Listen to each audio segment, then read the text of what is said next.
Ensonga z'akatale ka St. Bali ku ddembe akamanyiddwa ennyo ng'Owino zikyalanda anti abasuubuzi bakizudde nga bulijjo banka ya DFCU bwe babala omufuulo ku bbanja lye beewolayo eri obuwumbi 3.9 eryali era okufuna liizi y'akatale kano okuva mu KCCA. Okusinziira ku amyuka ssentebe w'akatale kano Ssennyonjo Peter Livingstone, emyezi 5 emabega banka yabaweereza statement eyali eraganga bwe babanja obuwumbi 2 n'obukadde obukunukkiriza mu 3 ate nga ssaawa eno eraganga bwe babanja obuwumbi 4 n'ekitundu ekibaleetedde okutya nti wandibaawo ensonga z'obuyaaye mu bbanja lino.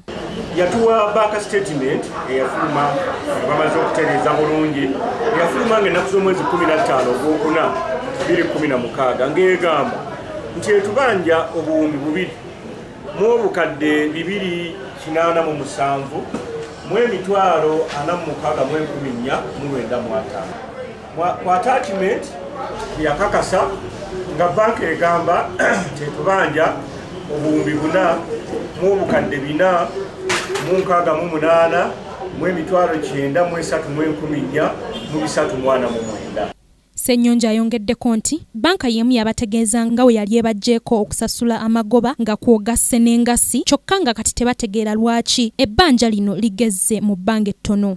Lwaki tugamba nti lukujjukujju? Bw'otunuulira banka statement gye yatuwa ng'eriko n'omukono gwabwe eraga nti ng'ennaku z'omwezi 9 ogwokuna 2013 banka yasuspendinga penalties ne interest ku bbanja eryo.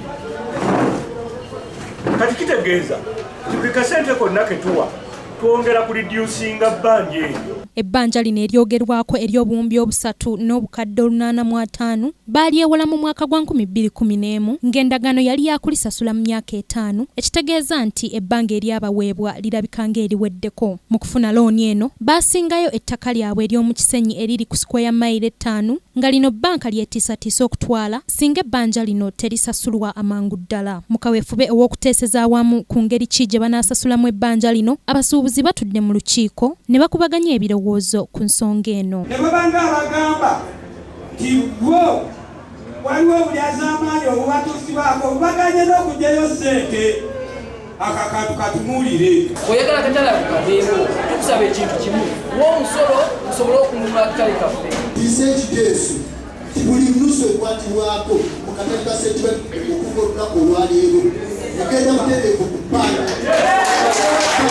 Ensonga z'ebbanja lino zeekuusa ku bitongole eby'enjawulo nga ne sabbiiti ewedde abasuubuzi baali banenya ekitongole ekiddukanya ekibuga Kampala ekya Kampala Capital City Authority nti kyataataaganya enkola yaabwe ey'okusasula ebbanja bwe yajja n'ewuddisa abasuubuzi ng'egamba nti tebateekeddwa kwekola mu mulimu gwa kwesolozaamu nsimbi. Ssente ezo zisasulwa mu banka naye eky'omukisa omubi Kampala City Council yajja n'eyingira mu katale kaffe aka St. Bali ku ddembe n'eremesa abantu okubanga basasula ssente era kyova olaba nti tulesewo embeera nga twagala Kampala City Council eveeyo eyogere ku nsonga eyo. Wano wetuli ly'ettaka ly'abasuubuzi b'Omwewino lye baasinga ng'omusingo eri banka ya DFCU era nga bizinesi nnyingi ezitambulirawo nga kwotadde parking y'emmotoka ne stowa y'ebirime.